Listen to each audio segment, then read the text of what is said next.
গভীর রাতে এক নির্জন রাস্তা আর এক অজানা ভয়। রাসেল কি সত্যিই ভূতের মুখোমুখি হয়েছিল, নাকি সব ছিল মনের ভুল? কিন্তু যদি মনের ভুলই হয়, তাহলে সেই নারীকণ্ঠকে ছিল। সাবস্ক্রাইব করুন আমাদের চ্যানেল এবং পাশে থাকুন আরও ভয়ঙ্কর গল্পের জন্য। এখনই লাইট বন্ধ করুন, হেডফোন লাগান আর ডুবে যান রহস্যের অন্ধকারে। প্রস্তুত হন এক শিহরণ জাগানো রহস্যের জন্য। শুরু হচ্ছে আজকের গল্প, কালো রাতের ছায়া। রাত তখন গভীর, চারপাশ নিস্তব্ধ, যেন প্রকৃতিও ভয় পেয়ে গেছে। গ্রামের শেষ প্রান্তের রাস্তায় আমি একা হাঁটছিলাম, হাতে পুরনো একটা হারিকেন, যার আলো টিমটিম করে জ্বলছিল। বাতাসটা কেমন যেন ভারী লাগছিল, শ্বাস নিতে কষ্ট হচ্ছিল। মনে হচ্ছিল কিছু একটা আমার আশেপাশেই আছে, কিন্তু চোখে দেখা যাচ্ছে না। আমি নিজেকে বুঝ দিচ্ছিলাম এগুলো সব আমার মনের ভুল। কিন্তু ঠিক তখনই পেছন থেকে কেউ যেন আমার নাম ধরে ডাক দিল, রাসেল। গলার স্বর শুনেই শিরদাঁড়া দিয়ে ঠান্ডা স্রোত বয়ে গেল। কে ডেকেছে? এত রাতে এখানে কেউ থাকার কথা নয়। আমি ধীরে ধীরে পেছনে তাকালাম, কিন্তু সেখানে কেউ নেই। গলাটা শুকিয়ে গেল। আমি হাঁটার গতি বাড়িয়ে দিলাম, কিন্তু 2 কদম যেতেই আবার ডাক পড়ল, রাসেল, থামো।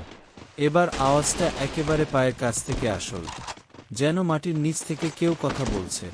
হারিকেনের আলো কাঁপতে লাগল, বাতাস থেমে গেল, পরিবেশ আরও থমথমে হয়ে উঠল।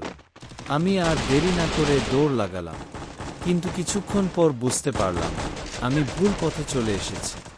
রাস্তার পাশে বিশাল এক পুরনো বটগাছ, যার নিচে মাটিতে কিছু একটা পড়ে আছে।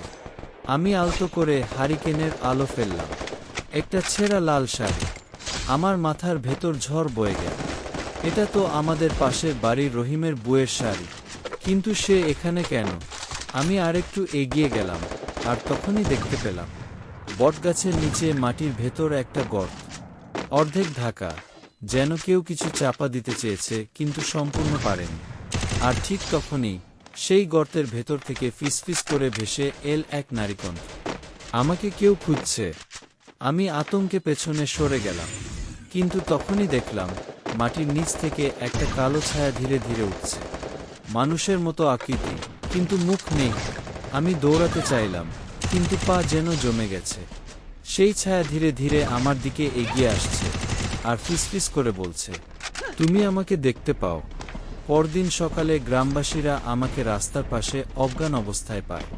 আমার শরীর ঠান্ডায় জমে গিয়েছিল।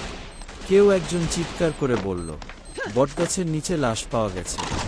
গ্রামবাসীরা ছুটে গেল, আর মাটি খুঁড়ে যা বের করল, তাতে সবাই স্তব্ধ হয়ে গেল। ওটা রহিমের বউয়ের লাশ। 3 দিন আগে সে নিখোঁজ হয়েছিল। কেউ জানতো না সে কোথায় গেছে, কিন্তু আমি জানি। আমি তাকে দেখেছি। সে ফিরে এসেছিল।